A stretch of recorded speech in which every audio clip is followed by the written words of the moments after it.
بسم اللہ الرحمن الرحیم۔ ناظرین، آج 15 جون ہے، جمعرات کا دن، سن 2023۔ آپ کا اپنا میزبان جاوید اقبال شام کے وقت نئی کہانی، نیا شعر اور نئے سوال و جواب کے ساتھ آپ کی معلومات میں اضافہ کرنے کے لیے حاضر خدمت ہے۔ آپ سب کو میری طرف سے السلام علیکم رحمۃ اللہ وبرکاتہ۔ کیسے ہیں آپ سب لوگ؟ میری دعا ہے کہ اللہ کرے آپ جہاں بھی ہوں، آپ اپنے اہل خانہ کے ساتھ خوش بھی ہوں اور محفوظ بھی، اس لیے کہ خوش رہنے کے ساتھ ساتھ آج کل ہمارے معاشرے میں، وطن عزیز میں، مادر وطن میں تحفظ کا احساس ہونا کسی نعمت سے کم نہیں ہے۔ یہ ستم ظریفی ہے وقت کی جو ہمیں دیکھنا پڑ رہی ہے۔ خیر، بڑھتے ہیں ناظرین اپنے پروگرام کے پہلے اور مین سیگمنٹ کی طرف، اور وہ ہمیشہ کی طرح ہوا کرتا ہے آج کی کہانی۔ جی ناظرین، کہانی آج کو سنانے جا رہا ہوں ایک بہت ہی مشہور و معروف بادشاہ، جس کا نام سے بچہ بچہ واقف ہے، تاریخ کا درخشندہ ستارہ، تاریخ کی کتابوں میں جس کا نام، جس کے کارنامے سنہری حروف میں لکھے ہوئے ہیں۔ نام ہے جی حجاج بن یوسف۔ کون نہیں جانتا انہیں؟ سارے لوگ جانتے۔ عراق میں بیٹھنے والا حجاج بن یوسف، اور آپ کو پتہ ہے کہ تب سے لے کر، صدیوں سے لے کر اب تک دارالحکومت جو عراق کا ہے وہ بغداد ہی ہے۔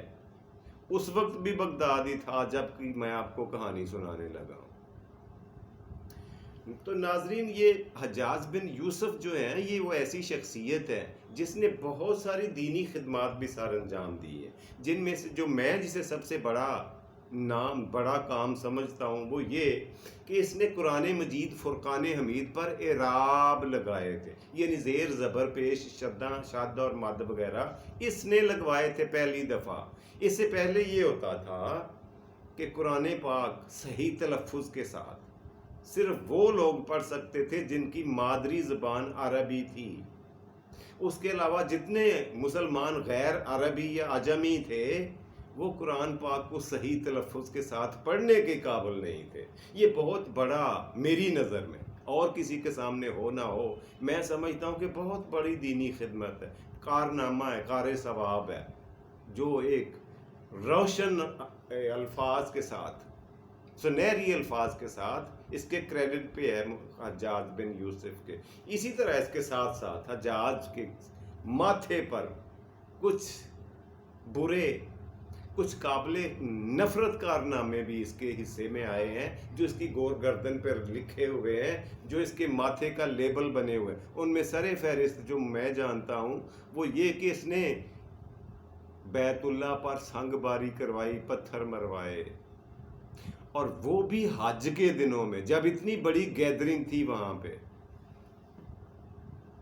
بیت اللہ میں، دور دراز سے حج کے دنوں میں آپ کو پتہ ہے کتنے وہاں پہ اکٹھ ہوتا ہے، کتنا گیٹ ٹوگیدر ہوتا ہے، ہجوم کتنا ہوتا ہے۔ ان دنوں میں اس نے منجنیکوں کے ساتھ، ناظرین منجنیک کہتے ہیں توپ کو، جو پرانے زمانے کی اس دور کی توپیں ہوا کرتی تھیں ان کو کہتے تھے منجنیک، اور یہ گولا نہیں پھینکتی تھی، پتھر پھینکتی تھی۔ 4-5 کلو وزن کا پتھر، اور پھینکنے کا انداز آپ یوں سمجھ لیں کہ جیسے گلیل نہیں کام کرتی، گلیل آج آپ نے دیکھی ہوگی، گلیل اس طرز پر وہ توپ کام کرتی تھی، اور 4-5 کلو تک کا پتھر پھینکنے میں کامیاب رہتی تھی اور اپنے نشانے پر لگاتی تھی۔ اس وقت اسے توپ کو منجنیک کہتے تھے۔ اس کے ساتھ اس نے خانہ کعبہ، بیت اللہ پر سنگ باری کروائی بڑی بے رحمی کے ساتھ، اور سینکڑوں نہیں ہزاروں حجاج اکرام، حاجیوں کو شہید کر دیا۔ اب اس کی وجوہات کیا تھیں وہ ایک لمبی کہانی ہے۔ یہ اس نے اچھا کیا، برا کیا، یہ بھی فیصلہ کرنا آپ کا کام ہے۔ میں سنا سکتا ہوں، میں اس کی کہانی کسی دن آپ کو سناؤں گا، لیکن زیر نظر کہانی جو اس وقت میری ٹیبل پہ ہے، جو میرے ذہن میں ہے، وہ اس کے دور کی تو ہے، اس کی ذاتی نہیں ہے۔ فرق ہے نا۔ حجاج بن یوسف کی کہانی میں آپ کو سنا دوں گا پھر کسی دن انشاءاللہ العزیز، وقت ملنے پر نا، وقت آنے پر، باری آنے پر اس کی پوری کہانی میں آپ کو سناؤں گا، وہ بھی دلچسپی سے خالی نہیں ہے، لیکن اس کو توام ملا، اس شخصیت کو نام ملا، اس کے نام کو 4 چاند لگے اس کے بھتیجے محمد بن قاسم کی وجہ سے۔ محمد بن قاسم جو 18 سال کی عمر میں ایک بہت بڑے فوجی ٹکڑے کا بریگیڈ کا کمانڈر بن کر جس نے دیبل پر حملہ کیا تھا سمندری قزاقوں کا قلع کما کرنے کے لیے۔ قزاق ناظرین کہتے ہیں اس ڈاکو کو جو سمندری جہازوں میں ڈکیتیاں کرتے ہیں، ان کو لوٹتے ہیں سمندری جہازوں کو، اسے کہتے ہیں قزاق۔ اس نے ان قزاقوں کا قلع کما کرنے کے لیے محمد بن قاسم کو، اپنے بھتیجے کو 18 سال کی عمر میں بہت بڑی بریگیڈ فوج کی دے کر بھیجا، اور اس کے جہاز محمد بن قاسم کے دیبل کے کنارے آ کر لنگر انداز ہوئے۔ دیبل ناظرین پرانا نام ہے کراچی کا۔ یہ یاد رکھنے کی بات ہے، میں نے کسی دن آپ سے سوال پوچھ لینا ہے کہ کراچی کا پرانا نام کیا تھا؟ دیبل۔ جی دیبل پہ آ کے اب اس کے واقعات کیا ہوئے، محمد بن قاسم کی آمد کے اثرات کیا ہوئے، وجوہات کیا تھیں، واقعات کیا ہوئے، اور اس کا نتائج کیا نکلے، یہ علیحدہ سے کہانی ہے، وہ بھی میں آپ کو انشاءاللہ العزیز بشرط زندگی آپ کے خدمت میں پیش کروں گا۔ لیکن جو آج لے کے آیا ہوں نا کہانی، میں واپس اس کی طرف جانا چاہتا ہوں، کیونکہ وقت ہمارے پاس کم ہوتا ہے، اور مجھے آپ کے وقت کا بھی احساس ہوتا ہے، آپ کے قیمتی وقت کا، اور نمبر 2 یہ کہ آپ کی بوریت کا بھی احساس ہوتا ہے کہ آپ کو غیر ضروری طوالت دے کر کہانی کو آپ کے اوپر بوریت طاری نہ کر دوں۔ خیر ناظرین، ابن عربی ایک بہت مشہور و معروف تاریخ دان تھے، اسلامی بہت بڑا نام ابن عربی۔ ان کی لکھی ہوئی ایک کتاب جو میں نے دیکھی ہے وہ ہے ابن عساکر۔ اس کتاب میں اس نے ایک واقعہ لکھا ہے، کہانی لکھی ہے، اور مجھے لگتا ہے کہ یہ کہانی سچی ہوگی، اس لیے کہ یہ لکھنے والا بندہ جو ابن عربی، یہ ریلائبل آدمی ہے، ڈیپینڈیبل آدمی ہے، قابل بھروسہ اور قابل اعتبار آدمی ہے، ایتھینٹیکیٹڈ پرسنالٹی ہے۔ خیر، اب اس کی حقیقت سے اللہ واقف ہے کہ یہ فرضی کہانی ہے یا سچ میں ایسا ہوا تھا۔ بہرحال جو بھی تھا کتاب میں ایسے ہی لکھا ہوا۔ ابن عربی لکھتے ہیں جی، بنی حنفیہ ایک قبیلہ تھا، اور علاقہ تھا عراق کا، بہت وسیع و عریض علاقے پر حکومت تھی عراق کی، اس میں یمن بھی شامل تھا اور یمامہ بھی۔ یمامہ ایک صوبہ تھا عراق کا، اس کا گورنر تھا۔ اس صوبے کا میں ایک واقعہ یہ ہوا، کہانی ہے ایک ڈاکو کی، ایک قاتل کی، ایک ظالم کی، ایک جابر کی، جو پرلے درجے کا قابل نفرت اور کئی انسانوں کا قاتل تھا، ڈکیتیاں کرنا اس کا پیشہ تھا، اس کی کہانی۔ اور نام اس کا ناظرین تھا کیا؟ یہ بنی حنفیہ قبیلے سے تھا، ایک تو یہ نوٹ کریں، اور دوسرا اس کا نام تھا حجرد بن مالک۔ نام یاد رکھے گا آپ کو، حجرد بن مالک، آسان سا نام ہے نا، آپ کو انشاءاللہ یاد تو رہنا چاہیے۔ حجرد بن مالک کوئی اتنا نہیں ہے کہ یہ نام یاد نہ رہے۔ خیر، چوریاں، ڈکیتیاں، قتل و غارت گری کہا جاتا ہے کہ جی اس نے 1,00,000 سے زیادہ بندوں کو قتل کیا تھا اپنی زندگی میں۔ ظاہر ہے ان میں بہت سے معصوم بچے بھی ہوں گے، بوڑھے بھی ہوں گے، عورتیں بھی ہوں گی، ظالم آدمی تھا۔ قتل کرنا، 2 4 10 بندوں کی گردنیں اڑا دینا، اس کے لیے کوئی بڑی بات نہیں ہوا کرتی تھی، برا کام نہیں ہوا کرتا تھا۔ ایک دفعہ پھر اس کی قسمت بری تھی کہ اس نے ہجر، ایک شہر تھا عراق کا، ایک شہر تھا ہجر، اور وہ واقع تھا ایک صوبے میں جس کا نام یمامہ ہے۔ یمامہ کے ایک پنڈ میں ایک آبادی جس کا نام ہجر تھا، وہاں پہ ڈکیتی کری اس نے، اور وہاں پہ جن کو لوٹا، جن کے فیملی ممبرز کو قتل کیا، ان کا تعلق تھا حجاج بن یوسف کے دربار تک، وہاں پہ رسائی تھی ان کی. ظاہر ہے وہ تعلقات والے لوگ تھے، ہجر والا خاندان جو خان بادہ تھا.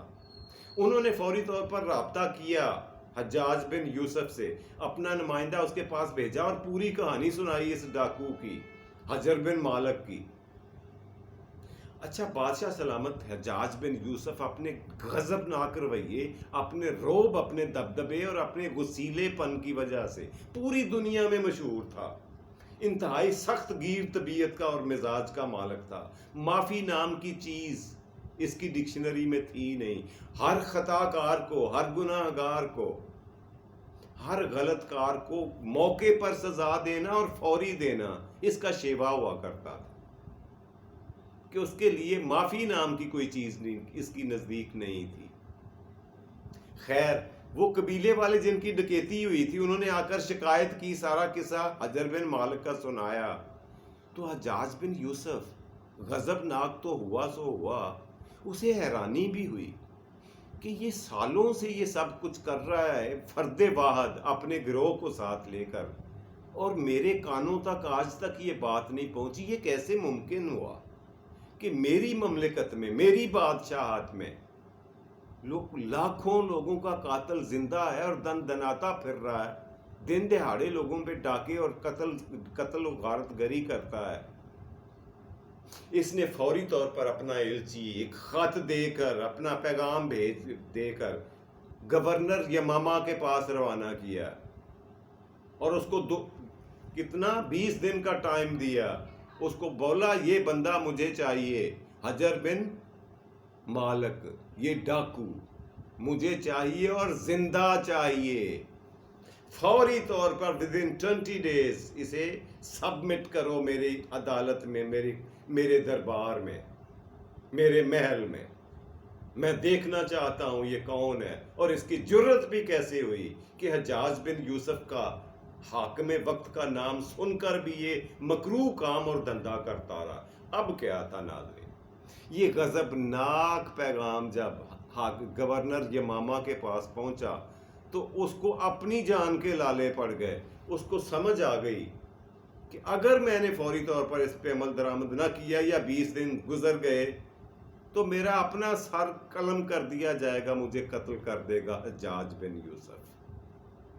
یہ وہ فکر تھی جس نے یمامہ کے گورنر کی رات کی نیندیں اور دن کا سکون برباد کر دیا. نہ اسے کھانے کی فکر تھی، نہ سونے کی پرواہ تھی، نہ دنیا داری، نہ دین کی کوئی سوجھ بوجھ ہی نہ رہی. اس کو کچھ سجھائی نہیں دے رہا تھا. اس نے اپنے وزیروں، مشیروں اور ساری سفیروں کو اکٹھا کیا اور ان سے پوچھا اس کا حل کیا ہے. وہ بندہ ڈاکو جو ہے وہ ظاہر ہے وہ گھر بار بنا کے تو نہیں بیٹھا ہوا، وہ تو رہتا ہے جنگلات میں. اسے ڈھونڈے کہاں سے، اسے اور پکڑ لانا ہے، اور وہ بھی زندہ پکڑ کے لانا ہے. ایسے کیسے ممکن ہے؟ وزیروں میں سے ایک بندے نے جو خاصا تجربہ کار تھا اور اس بندے کے، اس ڈاکو کے بارے میں جانتا تھا، اس نے ایک بات بتائی، ایک کلو دیا، ایک طریقہ بتایا، ایک تجویز دی جسے گورنر نے بہت سراہا، پسند کیا. اس نے کہا بادشاہ سلام، گورنر صاحب میں آپ کو بتاتا ہوں کہ یہ حجر بن مالک ڈاکو کو زندہ گرفتار کیسے کیا جا سکتا ہے. طریقہ کار یہ ہوگا کہ ہمارا جو آبائی قبیلہ ہے اس کے اس قبیلے کے ساتھ، یعنی حجر بن مالک کے قبیلے کے ساتھ، بنی حنفیہ کے ساتھ بڑے قریبی اور خاندانی تعلقات ہیں. ایک دوسرے، یہ یک جان اور دو قالب ہیں.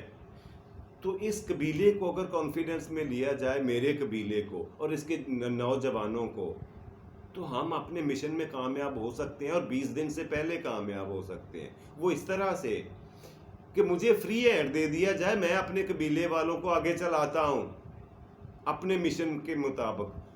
گورنر صاحب کی جان کڑکی میں آئی ہوئی تھی. انہوں نے کہا بابا کل نہیں، آج نہیں، ابھی چلے جاؤ، جو میرے سے اختیار لینا ہے لے لو، جو آپ کو ہتھیار چاہیے، پیسہ چاہیے، لے جاؤ، دفع ہو جاؤ، اور مجھے حجر بن مالک گرفتار کر کے لا کے دو۔ یہ بندہ، یہ وزیر اپنے قبیلے میں پہنچا، اس نے وہاں جا کر اپنے قبیلے کے نوجوانوں کو ایگری کیا، ایک بھاری انعام کا لالچ دے کر کہا، سمجھایا ان کو کہ آپ میں سے کچھ لوگ اس کے ساتھ، اس ڈاکوؤں کے اس گروہ میں شامل ہو جائیں، کیونکہ آپ پر اعتبار کرتا ہے، آپ پہ شک نہیں کرتا۔ حجر بن مالک وہ ڈاکو آپ لوگوں پہ اعتبار ہے، اعتماد ہے، اسے آپ کو اپنے ساتھ رکھ لے گا، اور جیسے ہی آپ موقع پائیں اس کو نشہ اور کوئی شے کھلا کر اس کے ہاتھ پاؤں باندھ لیں۔ ایسا ہی ہوا جی۔ ناظرین، کہا جاتا ہے، کتاب میں لکھتا ہے، ابن عربی لکھتے ہیں ابن عساکر میں، کہ وہاں ہوا یہ کہ جا کر وہ اس کے قبیلے کے ساتھ مل کر ڈکیتیاں کرنے لگ گئے، اور پھر ایک دن اس کو دعوت پر، حجر بن مالک کو، ڈاکو کو اپنے قبیلے میں دعوت پر بلا لیا۔ وہ اپنے ساتھ 4-6 اپنے باڈی گارڈ بھی لے کر آیا، مگر انہوں نے رات کو اس کو زہریلی نشہ آور شراب پلا دی، جس سے وہ سارے کے سارے بے ہوش ہو گئے، اور ان میں سے صرف حجر بن مالک کو ہاتھ پاؤں اور آنکھوں پہ پٹی باندھ کر 1 ہفتے کے اندر حجاج بن یوسف کے سامنے پیش کر دیا۔ حجاج بن یوسف اور اس کے جتنے درباری بیٹھے ہوئے تھے وہ سب حیران تھے کہ یہ اتنی جلدی اتنا بڑا کارنامہ، اتنا بڑا کام کر لینا، یہ واقعی اس وزیر کا دعویٰ سچ ہے، اور وہ قابل صد احترام اور قابل انعام ہے۔ وہ بندہ، اس کو ریوارڈ ملنا چاہیے جس نے یہ کارنامہ سر انجام دیا ہے۔ حجاج بن یوسف نے کہا وہ تو بعد میں دیں گے، پہلے اس نے کہا جب یہ ہوش میں آتا ہے تو اس کو، ڈاکو کو میرے سامنے پیش کرو، اس کے ہاتھ پاؤں باندھ کر ہتھ کڑیوں میں۔ اس کے سامنے آیا جی ڈاکو صاحب حجاج بن یوسف، جو خود ایک بہت دیو قامت، لمبا چوڑا اور دہشت ناک شکل کا مالک تھا، اونچے دراز قد کا اور مضبوط جسم کا مالک تھا۔ اس نے جب اسے اپنے سامنے کھڑا ہوا دیکھا، حجر بن مالک ڈاکو کو، تو اس کے اپنے چہرے کے رنگ اڑ گئے، اس کے اپنے اوپر خوف طاری ہو گیا۔ اس کی آنکھوں میں آنکھیں ڈال کر اس نے دیکھا ڈاکو کی، تو اس میں بلا کا ایک اعتماد تھا، خوف نام کی کوئی چیز نہیں تھی، اپنی جان جانے کی پرواہ نہیں تھی۔ موت کا جس چہرے پہ کوئی خوف نہ ہو، یہ ایسے کیسے ممکن ہے؟ 2 بندے ہی کر سکتے ہیں، یا تو وہ پاگل ہے یا پھر وہ واقعی غیر معمولی دلیر ہے، بہادر ہے۔ بادشاہ سلامت حجاج بن یوسف اس سے مخاطب ہوئے اور اس سے بولا، تمہیں پتہ ہے کہ میں نے اب تک اپنے عراق میں، اپنی زندگی میں، اپنی بادشاہی میں 1 ملین یعنی 10 لاکھ سے زیادہ لوگوں کو قتل کر چکا ہوں یا کروا چکا ہوں۔ تم اس شخصیت کے سامنے کھڑے ہو، یہ ذہن میں رکھو۔ اب حجر بن مالک نے کیا کہا؟ ڈاکو صاحب کہنے لگے، بجا ہے جناب علی، مگر آپ کے سامنے بھی وہ شخصیت کھڑی ہے جس نے پیدا ہونے سے لے کے آج تک اپنے جسم پر تلوار کا، تیر کا، نیزے کا، کسی ایک ہتھیار کا زخم لگنے نہیں دیا، کسی جنگ میں، کسی لڑائی میں، کسی مارکے میں، کسی مقابلے میں میرے اوپر کوئی تیر تلوار نہیں چلا سکا۔ یہ مجھے اتنا بھروسہ ہے اپنی شاہ سواری پر، دلیری پر، خود اعتمادی پر اور تجربہ کاری پر۔ بادشاہ سلامت نے اسٹیٹ فارورڈ پوچھا، پہلے تو یہ بتا دو، اپنی صفائی اگر دینا چاہتے ہو تو یہ بتاؤ کہ تم بہت اچھے قبیلے سے ہو، بنی حنفیہ قبیلہ بہت معزز قبیلہ ہے شروع سے، تم اس حالت کو پہنچے کیسے تم ایک معزز قبیلے سے ہوتے ہوئے ایک ڈاکو بن گئے اور ہزاروں لوگوں کے قاتل بن گئے؟ اس نے کہا، حاکم وقت صاحب بادشاہ سلامت، 3 وجوہات۔ سب سے پہلی وجہ،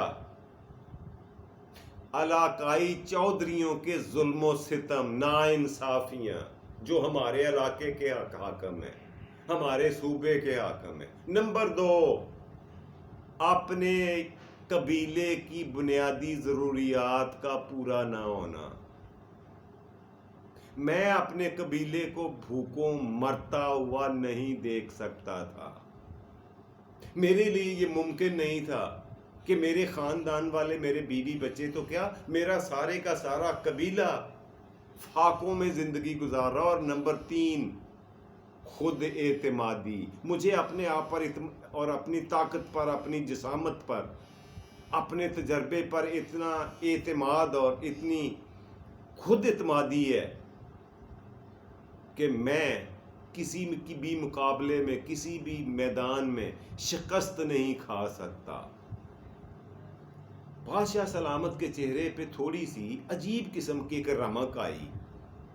اس نے کہا، کیا تم واقعی اتنے دلیر، اتنے بہادر، اتنے شاطر ہو، اتنا تجربہ رکھتے ہو، اتنے پھرتیلے ہو؟ اس نے کہا، جی جو سچائی ہوتی ہے نا وہ تجربے کی محتاج ہوتی ہے۔ آپ مجھے میدان میں آزما کر دیکھیں، کسی مہم میں، کسی آزمائش میں ڈالیں مجھے، اور نتیجہ اپنی آنکھوں سے دیکھیں۔ بادشاہ سلامت نے کہا، تمہارا چیلنج مجھے منظور ہے۔ حجاج بن یوسف نے کہا، چیلنج سن لو، تمہیں ایک ببر شیر کا مقابلہ کرنا ہوگا جو جنگلی اور خون خوار قسم کا ہوگا، جوان ہوگا، 3 دن کا بھوکا ہوگا۔ تمہیں اس کے سامنے مقابلہ کرنا ہوگا، اور وہ بھی تنہا۔ ڈاکو نے کہا کہ جی مجھے منظور ہے، میں ایسا کر سکتا ہوں۔ بادشاہ سلامت سوچ میں پڑ گئے کہ یار یہ اس کو اس بات سے کوئی فرق نہیں پڑا، اور یہ عین ممکن ہے کہ کامیابی سے یہ مقابلہ کر گزرے۔ بادشاہ سلامت نے کہا، نہیں، ایک اور شرط ہوگی کہ اس مقابلے میں تمہارے دونوں پیروں کے ساتھ بھاری بھرکم پتھر باندھ دیے جائیں گے۔ ڈاکو نے کہا، جی مجھے منظور ہے، اگلی شرط بتائیں۔ حجاج بن یوسف نے کہا، اگلی اور آخری شرط یہ ہے کہ تمہارا دایاں بازو تمہاری کمر کے پیچھے باندھ دیا جائے گا، سختی کے ساتھ، ٹائٹ کر کے، زنجیروں کے ساتھ، اور صرف ایک بازو، بایاں بازو، اس میں تلوار دی جائے گی۔ یہ ساری شرائط اور باتیں سننے کے بعد ڈاکو نے بڑے پورے اعتماد لہجے میں کہا، مجھے آپ کی ساری شرائط قبول ہیں۔ بادشاہ سلامت نے حکم دیا کہ اس کو فوری طور پر جیل میں بند کرو اور ٹیمیں روانہ کرو جنگل کی طرف کہ وہ برے سے برا خون خار درندہ صفت ببر شیر قید کر کے لائیں، پکڑ کے لائیں۔ ٹیمیں روانہ ہو گئی، چلی گئی، طول و عرض میں پھیل گئی، دور دراز کے علاقوں میں، جنگلات میں چلی گئی، ایک ایسا شیر لانے کے لیے، ڈھونڈنے کے لیے جس کی ضرورت تھی، جو بادشاہ کو چاہیے تھا، اس قسم کا شیر۔ اب وہاں پہ کھڑے کھڑے ڈاکو نے کہا، جی ایک درخواست میری بھی ہے کہ مجھے جتنے دن مقابلے سے باہر رکھنا ہے، جتنے دن مجھے جیل میں رکھنا ہے، تب تک مجھے میری تلوار میرے پاس رہنے دی جائے۔ بادشاہ سلامت کو سمجھ نہیں آئی کہ وہاں قید خانے میں یہ اکیلا تلوار کے ساتھ کیا کرے گا۔ اجازت دے دی بادشاہ نے۔ یہ اپنی تلوار لے کر قید خانے میں گیا، حجر بن مالک ڈاکو، اور جا کر قید خانے میں 24 گھنٹے بائیں ہاتھ سے تلوار چلانے کی پریکٹس کرتا رہا، ایکسرسائز کرتا رہا، اس لیے کہ ہمیشہ بچپن سے لے کے آج کے دن تک اس نے ہمیشہ دائیں ہاتھ سے کام لیا تلوار بازی کا، بائیں ہاتھ سے کبھی تلوار نہیں چلائی تھی۔ لیکن اس نے کہا کہ میرے پاس کافی وقت ہے، میں سیکھ سکتا ہوں، میں کر سکتا ہوں. یہ ہے وہ خود اعتمادی جو بندے سے بڑا کام کروا لیتی ہے. اب کھڑے ہو کر پیروں پر، بغیر ہلے ہوئے، بغیر دائیں بائیں آگے پیچھے حرکت کیے، بائیں ہاتھ میں تلوار لے کر دایاں ہاتھ پیچھے رکھ کر اس نے تلوار چلانا سیکھا. اور یوں اسے 16 دن کا ٹائم مل گیا پریکٹس کرنے کے لیے. وہ کرتا رہا یہ پریکٹس. اس نے حوصلہ نہیں چھوڑا، دل چھوٹا نہیں کیا، مایوس نہیں ہوا، بلکہ اپنے اعتماد کو متزلزل نہیں ہونے دیا. یہی وہ بنیادی وجہ تھی کہ وہ اپنے مقصد میں کامیاب ہوا. مگر کیسے؟ کہتے ہیں جو کتاب بتاتی ہے 13 دن بعد 4 شیر، مختلف ٹیمیں 4 شیر لے کر دربار میں آئیں. ببر شیر 4، ان چاروں میں سے ایک کا انتخاب کیا گیا کہ یہ شیر انتہائی غسیلا ہے، اگریسو ہے، حملہ کرنے والا ہے اور آدم خور ہے، انسانوں کو کھانے والا ہے، اس کا پسندیدہ خوراک انسانی گوشت ہے. اس کو چھوڑیں حجر کے مقابلے میں، اتاریں اس کو گراؤنڈ میں. لو جی اس باقی 3 آزاد کر دیے شیر، اور اس کو قید خانے میں رکھ لیا ایک پنجرے میں، اور 3 دن تک اسے بھوکا رکھا گیا.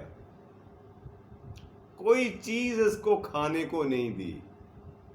اب این ممکن تھا کہ جیسے ہی اسے کوئی چیز، خاص طور پر انسان نظر آئے تو یہ بغیر وقت ضائع کسی اسے سوا ثبوت نگل لے گا، کھا لے گا انسان کو.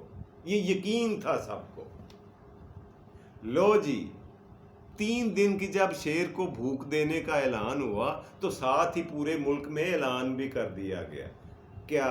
کہ 3 دن بعد فلاں جگہ پہ، فلاں میدان میں، فلاں وقت پر حجر بن مالک اور ببر شیر کا مقابلہ ہوگا. جو لوگ دیکھنے آنا چاہیں آ سکتے ہیں، دعوت عام ہے. اب حجر بن مالک وہ ڈاکو تھا جو پورے ملک میں جس کا نام لوگ بچہ بچہ جانتا تھا. لوگوں نے جوک در جوک قافلوں کی صورت میں 2 دن پہلے ہی آ کے ڈیرے لگا لیے اس میدان میں. ایک میلے کا سا سما بن گیا. اتنی کراؤڈ، اتنی دنیا جمع ہو گئی یہ تماشا دیکھ، موت کا یہ کھیل دیکھنے کے لیے کہ خدا کی پناہ. بادشاہ سلامت نے صبح صبح اپنا جو تھا دربار، اپنا تخت ایک اونچے چبوترے پر میدان میں لگوایا، اپنے وزیروں، سفیروں، مشیروں کے ساتھ، اپنی ٹیم کے ساتھ، اپنے درباریوں کے ساتھ اس تخت پر بیٹھا، بچشم نفس اپنی آنکھوں سے تماشا دیکھنے کے لیے. لو جی پروگرام کے مطابق، شرائط کے مطابق سب سے پہلے حجر بن مالک یعنی ڈاکو کو میدان میں لایا گیا. اس کے دونوں پیروں کو باندھ دیا گیا بھاری وزنی پتھروں سے کہ یہ موو نہ کر سکے، آگے پیچھے یا دائیں بائیں ضرورت کے تحت ہل نہ سکے. مقابلے میں موومنٹ اس کی 0 ہو جائے.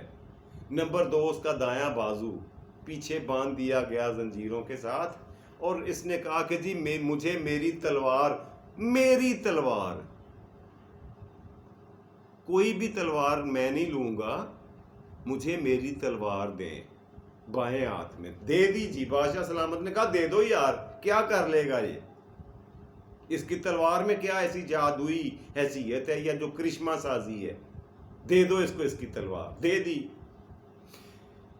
چشم فلک نے دیکھا، عوام الناس نے یہ مقابلہ دیکھا، پورے ملک سے آئے ہوئے کراؤڈ نے یہ تماشا اپنی آنکھوں سے دیکھا، اور بادشاہ سلامت خود بھی دیکھ رہے تھے.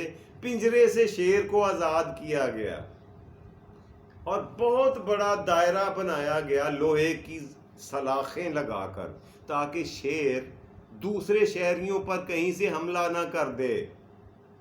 اور درمیان میں اس میدان کے درمیان میں کھڑا کیا گیا حجر بن مالک کو، اس انداز میں، اس حالت میں جیسے میں نے بیان کیا.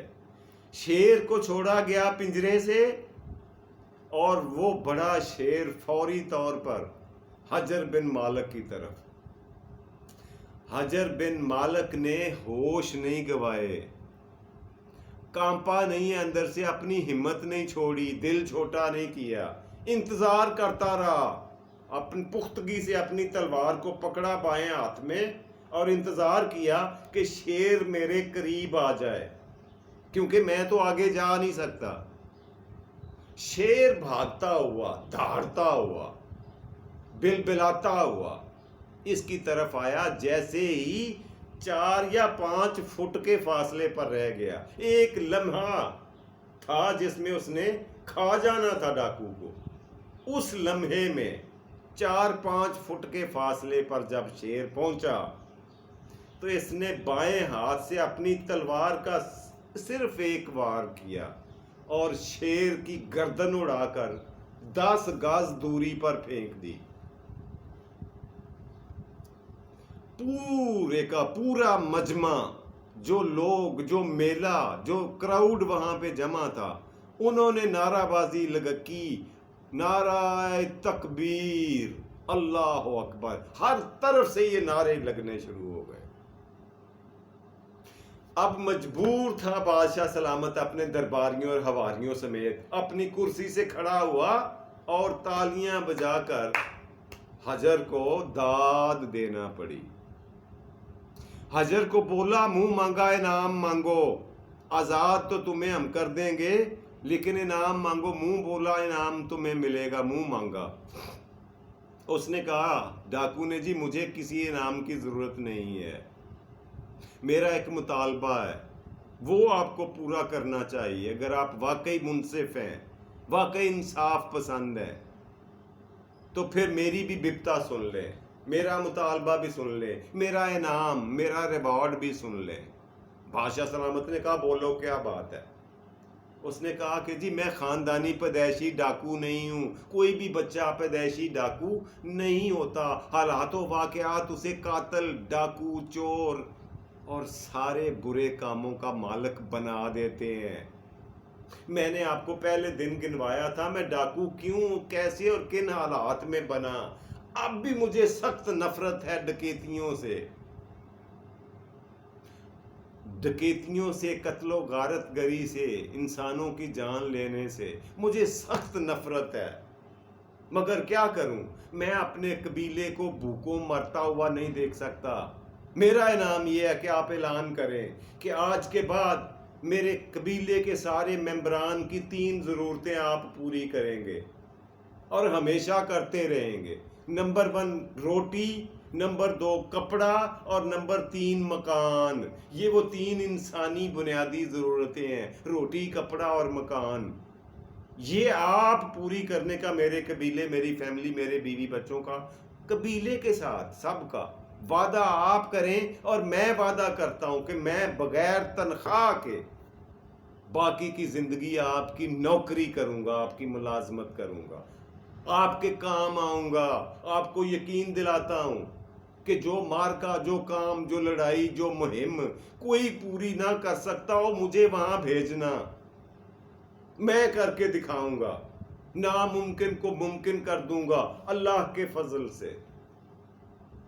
بادشاہ سلامت کے چہرے پہ ایک عجیب قسم کی رونق اور خوشگوار تبدیلی آئی. اس نے کہا، یہ سودا مہنگا تو نہیں ہے. اس نے وعدہ کر دیا، جی لکھ کے دے دیا. یمامہ کے گورنر کو حکم جاری کر دیا تحریری کہ اس کے بنی حنفیہ جو قبیلہ ہے یہ آج سے سرکاری خرچے پر ہیں. ان کی تمام ضروریات، ظاہری اور باطنی ضروریات سرکاری خزانے سے پوری کی جائیں. اور ڈاکو نے تائب ہو کر اللہ سے اور بادشاہ سلامت سے، مخلوق خدا سے عام معافی کا مطالبہ درخواست کر دی کہ جن جن کے میں نے ڈاکے ڈالے ہیں، جن جن کی قتل و غارت کری ہے، مجھے اللہ واسطے معاف کر دے. قیامت کو تو پتہ نہیں مجھے اللہ معاف کرے نہ کرے، لیکن کم از کم آپ معاف کر دیں تو مجھے تھوڑی سی امید ہو جائے گی کہ خالق کائنات بھی مجھے معاف فرما دیں گے، اس لیے کہ وہ اپنے بندے کو 70 ماؤں سے زیادہ پیار کرتے کہ کہانی میں لکھا ہے جی، اس دن کے بعد تقریباً 6 درجن مہمات پہ بھیجا گیا، ایڈونچرز، چیلنجز دیے گئے اس بندے کو حجاج بن یوسف کی طرف سے۔ کسی کو پکڑ کر لانا ہو، کسی کو آزاد کروانا ہو، کسی جنگ میں جانا ہو، کسی مہم میں اترنا ہو، ہر کام کی جو لیڈنگ رول ہے، جو نگرانی ہے، جو قیادت ہے، وہ حجر بن مالک کے ہاتھ میں دی جاتی تھی۔ اور وہ تاریخ کی کتاب بتا رہی ہے کہ درجنوں مہمات میں کبھی ناکام نہیں لوٹا۔ یہ تھی ناظرین آج کی کہانی ایک ڈاکو کی، حجر بن مالک کی، جو میں نے آپ کی خدمت میں پیش کی۔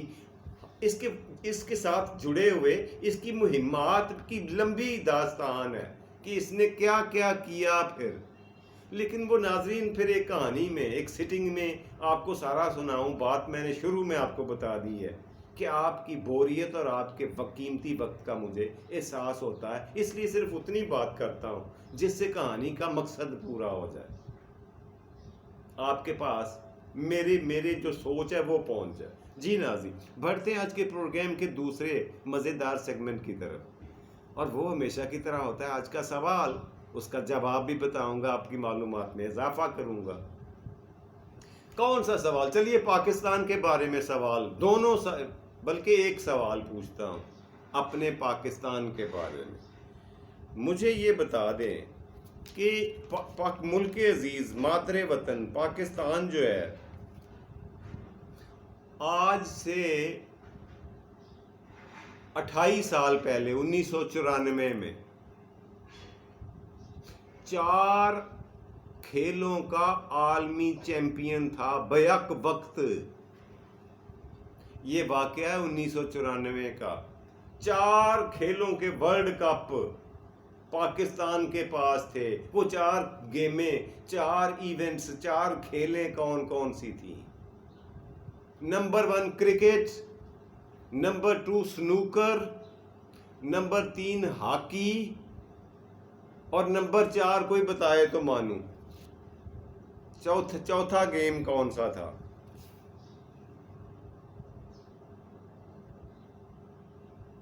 یار جہانگیر ترین نے کھیلا کا، جنگیر خان، شیر خان کھیلتے تھے۔